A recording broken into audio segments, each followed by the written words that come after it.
할렐루야. 오늘도 거룩한 주님의 날, 특히 사순절 첫 번째 주일을 맞아 이렇게 예배 자리에 나와 예배드리는 사랑하는 성도 여러분들에게 전능하신 하나님의 은총과 권능이 충만하시기를 주님의 이름으로 간절히 축원합니다. 이스라엘 민족이 갈라진 홍해를 건넌 이 기적의 사건은 성경에 나타난 수많은 사건 중에 가장 극적인 사건입니다. 인간의 이성이나 인간의 각오로 쉽게 설명할 수 없는 가장 극적인 사건이기 때문에 그동안 이 사건을 이성적으로나 또 과학적으로 설명해 보려고 하는 여러 가지 시도들이 있었습니다. 어떤 학자는 이스라엘 민족이 건너간 홍해 바다는 바다 중앙의 깊은 또 넓은 쪽이 아니고 걸어서 갈 수 있는 갈대 바다와 같은 곳이다, 이렇게 주장을 했습니다. 그자 그런 주장을 듣던 한 어린아이가 고개를 갸우뚱거리면서 참 이상하네, 그렇게 얕은 바다라면 그런 바다에 어떻게 애굽 군대가 다 빠져서 죽었을까? 만일 갈대 바다에서 애굽 군대가 다 빠져 죽었다고 한다면 그것은 정말 기적 중에 기적인데, 이렇게 말했다는 거죠. 여러분, 홍해 바다가 갈라진 사건은 분명히 전능하신 하나님께서 홍해의 깊은 바다에 길을 내서 이스라엘 민족을 건너가게 하신 역사적인 사건입니다. 그리고 갈라진 바다를 다시금 원위치시켜서 애굽의 군대를 수장시킨 놀라운 사건입니다. 믿으십니까? 이 사건이 이렇게 극적인 사건이기 때문에 이스라엘 민족의 역사 속에서 하나님의 구원을 이야기할 때마다 언제나 이 사건을 예로 들었습니다. 오늘 저는 이스라엘 민족의 역사에 나타난 이 홍해바다가 갈라진 이 구원의 사건을 통해서 이 시간 하나님의 뜻을 여러분과 함께 생각해 보고자 합니다. 먼저 생각해 볼 것은 홍해바다가 갈라져 이스라엘 민족을 구원한 이 기적은 하나님의 구원의 행동을 잘 보여주신 사건이다라고 하는 것이죠.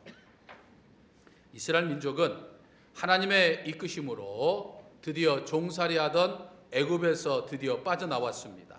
그리고 이제 약속의 땅 가나안으로 가기 위해서 광야로 나와 홍해 바다 앞에 지금 머물게 되었죠. 그런데 애굽의 바로의 군대가 지금 이스라엘 백성들을 쫓아온 겁니다. 모세를 통해서 하나님의 권능에 의해 무릎을 꿇었던 이 바로가 막상 이스라엘 백성들을 지금 내보내고 나니까 후회가 막심했어요. 그래서 그 노예들을 다시 끌고 오고자 지금 군대를 보내 추격한 거죠.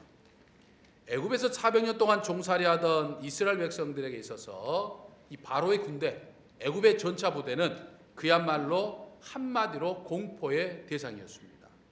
앞에는 지금 홍해바다가 가로막고 있고 뒤에는 지금 무서운 애굽의 군대가 쫓아오는 아주 긴박한 상황에 처해 있습니다.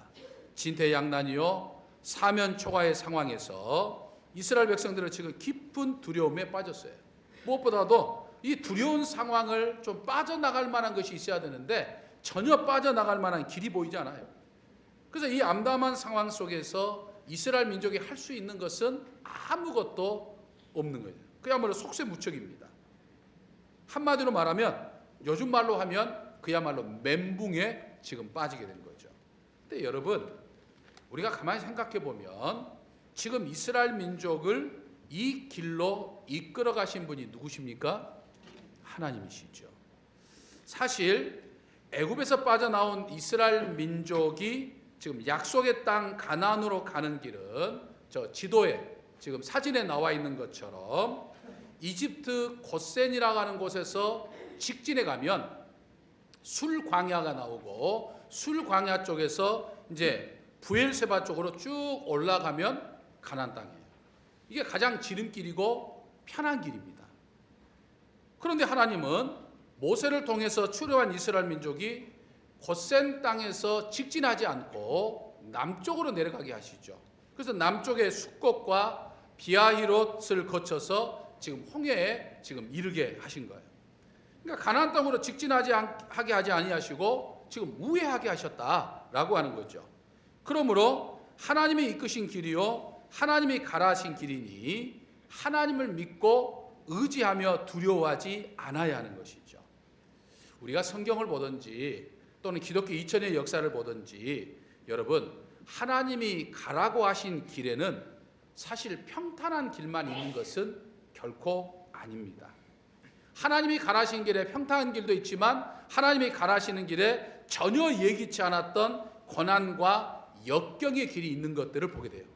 하지만 그 길에는 결국 하나님의 은총이 있었고 기적의 역사가 있었다라고 하는 것을 우리는 생각해야 됩니다. 아마 하나님께서 출애굽한 이스라엘 민족을 그저 평범한 길인 지름길로 이끄셨다고 한다면 이스라엘 민족은 하나님의 놀라운 구원의 은총을 경험하지 못했을 거예요. 그들은 깊고 넓은 홍해가 갈라지는 그 기적의 역사를 보지 못했을 것입니다. 자신들이 그토록 두려워하던 고대 근동세계 최강대국 애굽의 최강 군대가 정말 그렇게도 무기력하게 홍해바다에서 수장되어 죽는 것들을 목격하지 못했을 것이다 라고 하는 거죠. 그런 기적의 경험이 이제 이스라엘 민족이 훗날 자자손손에게 전해져 가지고 그 어떠한 어려움이 있어도 설령 나라가 멸망해서 바벨론의 포로로 끌려가도 하나님을 향한 믿음의 명맥을 잃지 아니하고 유지할 수 있었던 것이 바로 이 출애굽 사건이기도 했던 거죠. 사랑하는 성도 여러분, 오늘 우리가 가는 길에도 마찬가지입니다. 내가 걷는 인생길에 모든 게 평탄하고 형통한 그런 길도 있었을 것이고 또 때로는 예기치 않는 어려운 일과 넘기 힘든 고난이 엄습해 올 때도 있었을 것입니다. 왜 하나님은 내게 이런 일을 당하게 하시지? 의문을 던지는 것처럼 정말 하나님의 처사를 이해할 수 없어가지고 답답한 마음으로 몸부림칠 때도 있었을 것입니다. 근데 여러분 중요한 사실 하나는 바로의 군대가 추격해오고 홍해가 가로막혀 있는 이 기가 막힌 상황에서도 하나님께서 이스라엘 민족과 함께 하신 것처럼 내가 걷는 인생길에 하나님은 언제나 나와 함께 하신다고 하는 사실입니다. 여러분, 내게 닥친 고난과 어려움은 사실 기적을 경험하게 하는 하나님의 은혜와 은총을 경험하게 하는 하나님의 준비라고 하는 사실을 우리는 생각해야 됩니다. 이스라엘 민족은 자신들의 상황에서 절망을 보았어요. 그러나 우리는 이스라엘 민족을 구원하기 위해서 열심히 일하고 계시는 전능하신 하나님의 모습을 지금 우리는 볼 수 있는 거예요. 19절을 보면 지금까지 출애굽한 이스라엘 민족을 앞에 서서 인도했던 하나님의 사자가 바로의 군대가 쫓아오니까 아주 위급한 상황이 되니까 어떻게 됐습니까? 이스라엘 민족이 앞에 있던 하나님의 사자가 이스라엘 민족 뒤쪽으로 옮겨갑니다. 또 19절과 20절을 보면 하나님의 임재의 상징인 구름 기둥이 역시 이스라엘 민족 뒤쪽으로 옮겨가요. 그러니까 하나님의 사자와 이 구름 기둥이 그리고 흑암이 지금 바로의 군대와 이스라엘 민족 사이에 가로막고 있다. 지금 사이에 있다라고 하는 것이죠. 그래서 바로의 군대가 이스라엘 민족에게 접근하지 못하도록 지금 하나님께서 역사하고 계시는 거예요. 그리고 홍해 바다를 가르시고 이스라엘 민족이 육지처럼 건너가게 하셨던 거죠. 여러분 이것이 바로 우리가 믿는 하나님의 구원의 역사, 구원의 행동이에요. 하나님의 모습이에요. 이 하나님이 오늘도 나를 위해서 일하신다라고 하는 거예요. 오늘 날 위해서 일하시며 나로 하여금 죄와 사망에서 구원하시고 질병과 가난에서 구원하시고 모든 삶의 위기에서 구원하시는 거예요. 근데 하나님은 이스라엘 민족에게만 기적의 역사를 베푸시는 하나님이 아니라 오늘 내게도 기적의 역사를 베푸시는 하나님이에요. 믿으십니까? 아멘. 성경의 기적은 결코 성경시대의 기적으로만 끝나는 것이 아니라 오늘 내 기적이 될 수 있고 오늘 우리의 기적이 될 수 있고 오늘의 기적이 될 수 있다라고 하는 거예요.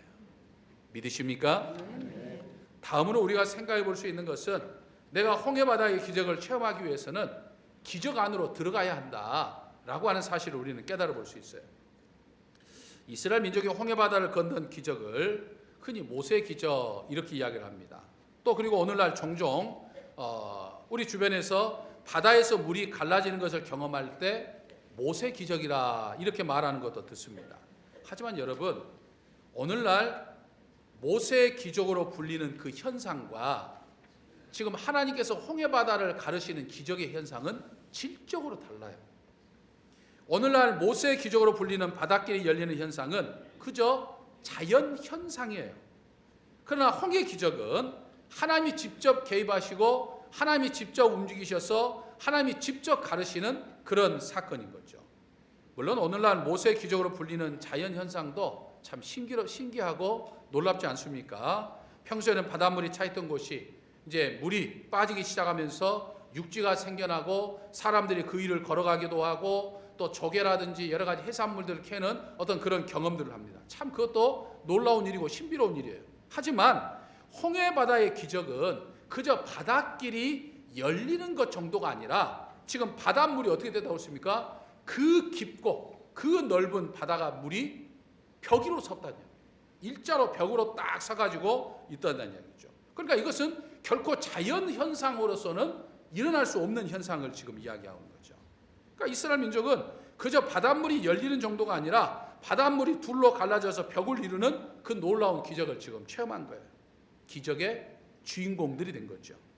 사랑하는 성도 여러분, 오늘 우리 역시 기적의 주인공으로 살아야 합니다.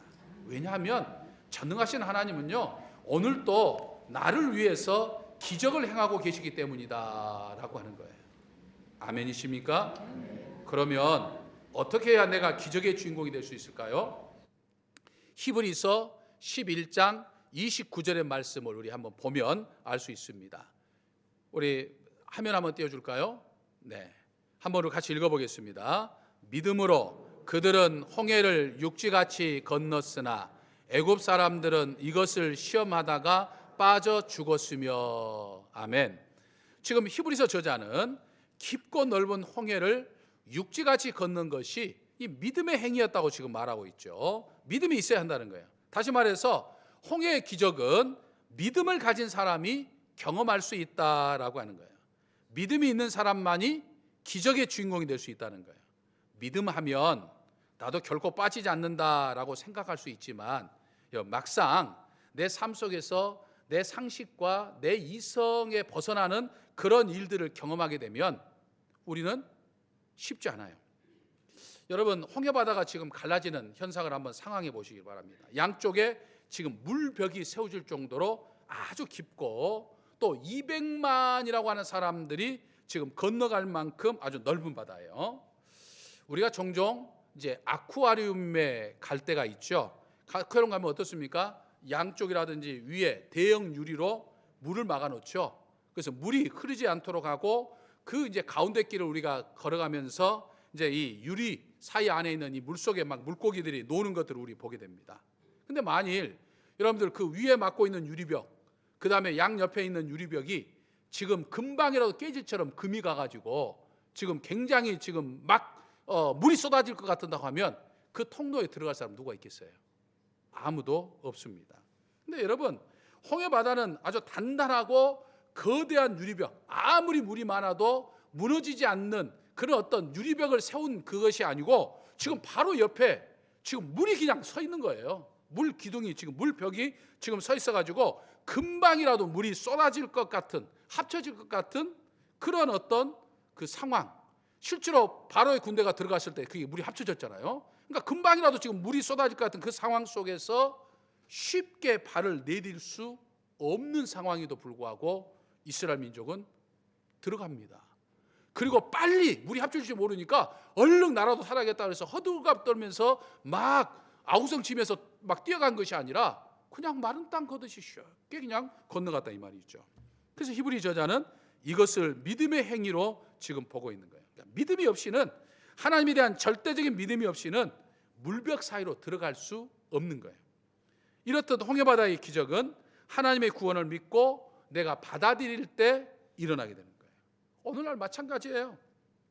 하나님의 섭리, 하나님의 능력을 절대적으로 믿고 내 생각, 내 뜻을 버리고 하나님의 뜻과 하나님의 뜻에 순종하는 삶을 살아갈 때 우리는 경험할 수 있어요.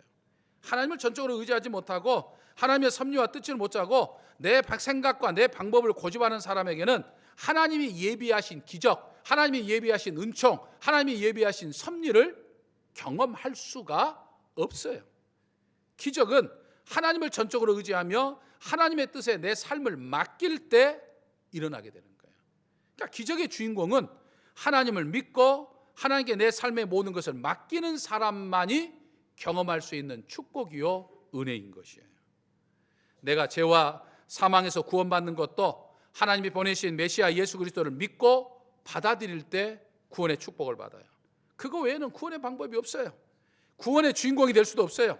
내가 아무리 내 생각대로 열심히 살고 내가 선하게 살고 내가 의롭게 살고 내가 제 아무리 공로를 많이 쌓아도 절대로 그것으로 구원받을 수 없어요. 예수 그리스도를 믿는 믿음으로 구원을 받는 거예요. 그러니까 하나님의 방법을 받아들여야만, 하나님의 방법에 참여해야만 기적을 경험하는 거예요. 홍해가 갈라지는 기적을 경험하고도 이스라엘 민족은 구원을 받았어요. 근데 바로의 군대는 수장을 당하였죠. 여러분, 그 차이가 어디에 있습니까? 믿음의 차이에 있는 거예요. 똑같이 신앙생활 하면서도, 똑같이 예배를 드리면서도, 똑같이 하나님의 은혜를 경험하면서도 기적의 주인공이 되는 사람이 있고 그냥 기적을 내 옆으로 흘려보내버리는 그런 사람의 차이는 어디에 있습니까? 믿음의 차이예요. 그러므로 사랑하는 성도 여러분, 하나님을 향한 절대적인 믿음, 나를 향해서 지금도 일하시는 그 하나님을 향한 믿음을 가지고서 기적의 주인공이 되며 사시기를 주님의 이름으로 간절히 축원합니다. 마지막으로 우리가 생각해 볼 수 있는 것은 이스라엘 백성들은 홍해바다의 기적을 통하여 하나님을 믿고 경외했어요. 전능하신 하나님을 믿게 되었고 하나님을 섬기게 되었고 그 하나님을 후손들에게 증거하게 되었다는 이야기예요. 여러분, 기적의 목적이 바로 여기에 있습니다. 하나님 우리에게 기적을 베푸시는 목적이 여기에 있어요. 내가 하나님의 은혜로 기적을 경험하는 것은 어떤 내 개인적인 자랑을 위해서 하는 것이 결코 아니에요. 내가 믿음이 있어서 기적을 체험하고 내가 또 무엇인가 하나님의 은혜 받을 만한 어떤 공로가 있어서 내가 기적을 체험하고 그것을 내가 체험했으니까 하나님이 나를 이렇게도 사랑하신다라고 하는 어떤 내 어떤 의로움, 내 믿음을 드러내고자 자랑하고자 하나님이 내게 기적을 베푸시는 게 아니에요. 하나님께서 내게 기적을 베푸시게 하는 목적은 그 기적을 행하신 하나님을 온전히 섬기고 드러내게 하기 위해서 기적을 행하신다라고 하는 거예요. 애굽에서 400년 동안 노예 생활하던 이스라엘 민족은 지금까지 애굽의 바로를 두려워했어요. 바로를 섬겼어요. 애굽의 바로보다 더 강한 사람이 이 땅에 없다고 생각하며 살았습니다. 바로가 자신들의 생사 여탈권을 가지고 있기 때문에 바로에게 잘 보여야만 살 수 있고 바로에게 밉보이면 죽을 거라고 생각하고 살았어요. 그래서 11절을 보면 바로의 군대가 쫓아온다는 이야기를 들었을 때 그들은 혼비백산한 거예요. 모세를 원망하며 광야에서 다 죽게 됐다고 호들갑을 떨었습니다. 하지만 그들은 모세를 통한 하나님의 놀라운 기적을 보았어요. 이제는 바로의 군대가 나타나서 우리 다 죽었다라고 생각을 했는데 그 바로의 군대가 죽는 것을 보게 된 거예요. 그렇게도 강성한 바로의 군대가 허망하게 힘 한 번 써보지 못하고 죽는 것을 보고 하나님은 바로와 비견할 수 없는, 바로의 군대하고 비견할 수 없는 엄청나게 권능의 하나님이시라고 하는 사실을 그들은 깨달은 거예요. 그래서 비로소 그들은 바로가 아닌 하나님을 두려워하고 있고 하나님을 섬겼고 하나님을 경외했고 하나님을 증거한 거예요. 이게 바로 기적의 이유예요. 기적의 목적이에요. 내가 예수님을 믿고 신앙생활한다고 하는 것은 다른 말로 하면 내가 섬기고 경외하는 대상이 바뀐다고 하는 것을 의미합니다. 지금까지는 세상을 경외하고 세상의 힘과 돈의 힘을 의지했다고 한다면 이제는 하나님을 온전히 경외하고 의지하는 것을 의미해요. 하지만 그리스도인들 가운데는 신앙생활 한다고 하면서도 여전히 경외의 대상이 바뀌지 않는 그런 경우들을 보게 돼요. 하나님을 믿는다면서도 여전히 세상의 힘을 더 의지합니다. 하나님을 두려워하는 것이 아니라 세상에서 힘 있는 사람들을 두려워합니다. 하나님을 의지하는 것이 아니라 내 삶을 풍요롭게 하고 내 삶을 조금 더 편리하게 만들어주는 물질을 더 의지하며 살아가요. 이건 진정한 신앙의 모습이 아닌 거죠. 여러분, 세상은 여전히 홍해바다처럼 우리 앞에 턱하니 마주하고 있습니다. 바로의 군대처럼 갖가지 힘겨운 일들이 우리의 삶 속에 엄습해 오기도 합니다. 그걸 보면 때로는 두렵고 때로는 떨리고 때로는 근심과 걱정이 될 수밖에 없어요. 하지만 그것은 하나님이 없이 사는 사람들의 모습입니다. 우리도 두렵고 우리도 떨리고 우리도 근심도 되고 우리도 걱정되지만 그러나 내게는 누가 있죠? 하나님이 있는 거예요. 그러니까 우리는 세상 사람들과 다를 수밖에 없는 거예요. 하나님이 나와 함께 하심을 믿고 그걸 의지하며 살아갈 때 하나님은 지금도 내 삶 속에서 놀라운 역사를 일으키시고 때로는 내가 기적이라고 하는 것들을 일으키신다라고 하는 거예요. 문제는 내가 하나님을 믿고 하나님을 의지하며 하나님을 경외함으로 기적을 경험하는 기적의 주인공이 되느냐, 아니면 기적이 그냥 내 삶 속에 흘러가 버리느냐 하는 것뿐이에요. 그러므로 이번 한 주도 우리 아버지 하나님의 그 나와 함께 하신 은혜를 믿고 나를 위해서 준비하시고 역사하시는 그 하나님의 은혜와 그 기적을 믿고 직접 경험하며 체험하고 간증하는 기적의 주인공으로 사는 저와 여러분이 되시기를 주님의 이름으로 간절히 축원합니다. 할렐루야. 오늘도 저희 삶 속에서 숱한 기적을 이루어가기를 원하시는 내 아버지 하나님, 저희가 이스라엘 민족처럼 기적의 주인공이 되게 하여 주옵소서. 어떠한 상황 속에서도 전능하신 내 아버지 하나님을 믿고 의지하는 삶을 통해 행하시는 하나님의 놀라운 은총을 날마다 경험하며 사는 저희가 되게 하여 주옵소서. 저희 각자의 삶의 자리가 내 아버지 하나님의 행하시는 놀라운 기적의 사건이 일어나는 기적의 현장이 되게 하셔서 하나님의 영광을 드러내게 하여 주옵소서. 예수님의 이름으로 기도하옵나이다. 아멘.